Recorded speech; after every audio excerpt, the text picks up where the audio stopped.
Bismillahirrahmanirrahim. Assalamualaikum warahmatullahi wabarakatuh. Sampurasun. Tepang deui sareng Ibu dina materi K2 di semester K2 ieu nyaeta ngeunaan materi carita babad. Urang kawitan materi ayeuna ku ngaguar perkara carita babad. Aya nu terang naon kinten-kinten ari carita babad? Yuk, supados urang langkung paham, langkung jentre, urang tengetan istilah anu didugikeun ku Wycliffe tahun 2008. Istilah babad asalna tina basa Jawa, nu hartina muka lahan anyar atawa nuhar tangkal. Dipatalikeun kana sajarah lantaran unggal sajarah hiji daerah salalawasna dimimitian ku muka wilayah anyar. Satuluyna babad dihartikeun jadi carita anu aya patalina jeung sajarah. Tuluy dina Kamus Sunda disebutkeun yen babad teh nyaeta carita kajadian zaman baheula. Hal ieu ditetelakeun ku Dana Dibrata tahun 2008. Dongeng anu ngandung unsur-unsur sajarah, hal ieu ditetelakeun ku KUBS tahun 1883. Anapun saur Rusyana nyaeta yen dongeng anu saripa kitu teh digolongkeun kana dongeng anu nyaritakeun kahirupan jalma di masyarakatna jeung dina sajarahna. Ayeuna, naon sababna babad diasupkeun kana dongeng? Lainna babad teh sajarah, tapi kunaon sababna babad diasupkeun kana dongeng? Lantaran dina babad kapanggih ayana bagian anu pamohalan, upama dina jalan caritana, palakuna, atawa waktu kajadianana. Carita babad teh ditulisna aya nu dina wangun wawacan, aya oge anu dina wangun prosa.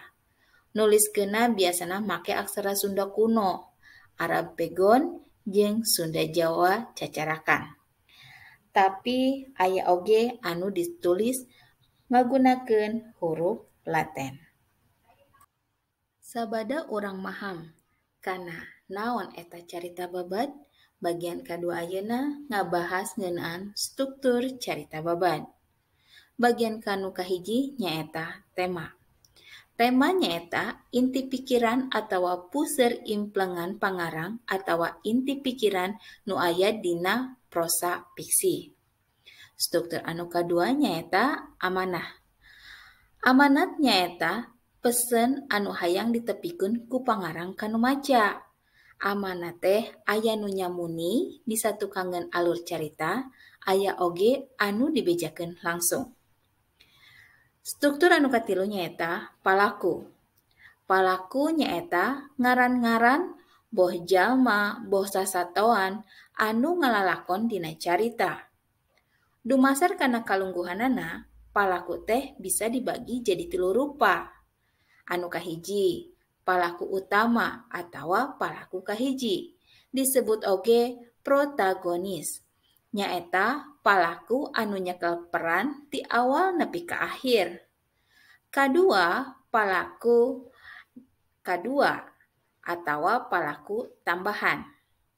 Nyaeta palaku anu marengan atawa maturan atawa jadi lawan palaku utama.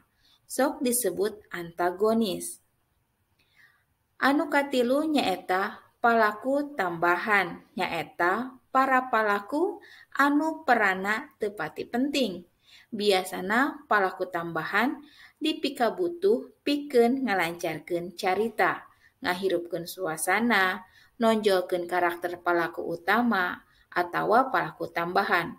Malah bisa jadi ngan saukur ngaliwat wungkul. Struktur carita babad anu kaopat nyaeta latar. Latar nyoko kana waktu jeung tempat lumangsungna carita. Aya 2 latar, nyaeta latar tempat jeung latar waktu. Struktur anu kalima nyaeta galur atawa alur. Alur atawa galur atawa disebut oge plot nyaeta runtuyan kejadian anu ngawangun hiji carita. Galur umumna diwangun ku sababaraha unsur nyaeta bubuka atawa nu disebut manggala satra. Muncul masalah anu disebut konflik. Masalah muncer atanapi klimaks. Ngarengsekeun masalah disebutna antiklimaks. Jeung pamungkas carita anu disebut denouncement. Henteu salawasna alur carita teh ngaguluyur saperti kitu.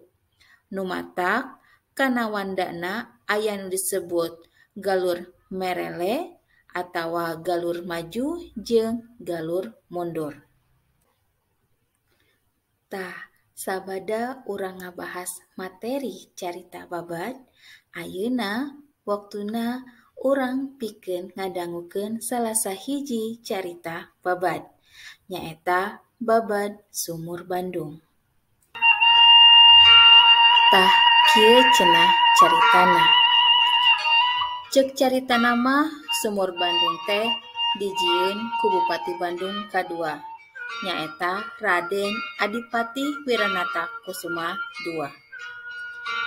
Mimiti kajadiana nyaeta waktu harita anjeunna mulih ti Subang diiring ku para penggawa.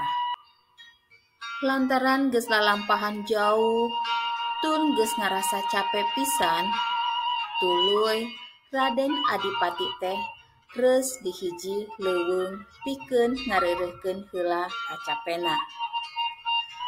Anjeunna nyarande dina hiji tangkal anu kawilang gede.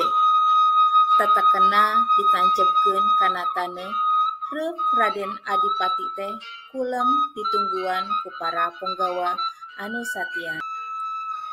Tapi teu sabaraha lila Raden Adipati teh hudang nangtung tuluy nyabut tetekena. Tah, barang teteken eta dicabut ngaburial cai tina urut tetekena tea. Ceuk ujaring carita salah saurang penggawana tumanya. Gamparan geuning tina tilas teteken teh kaluar cai, dupi eta teh cai naon? Nya, eta cai Sumur Bandung.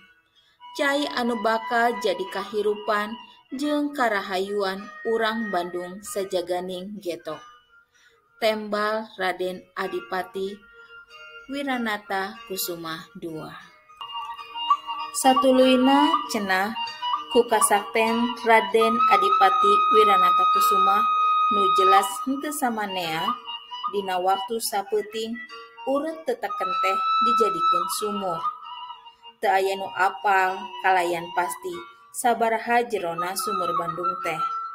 Ngan anu geus pasti kaahengan Sumur Bandung teh ti baheula nepi ka ayeuna caina teu kungsi saat jeung teu kapangaruhan ku cai solokan Cikapundung nu aya wetaneunana tur kawates ku tembok gedong PLN.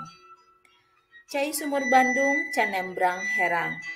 Lian teh eta nimba cai di Sumur Bandung teh teu bisa sagawaya, kudu tartib jeung ditimba ku jalma anu dipercaya atawa disebut sesepuh. Timbaanna ge emberna leutik, disambung ku tali rapia anu panjangna kurang leuwih 1,5 meter. Tah kitu rupina anu tiasa didugikeun ku ibu tina dongeng carita babad Sumur Bandung. Mudah-mudahan hidup tiasa langkung mikareueus kana budaya Sunda ngajaga kanggo kalestarian budaya. Dicekapkeun sakieu sampurasun. Wassalamualaikum warahmatullahi wabarakatuh.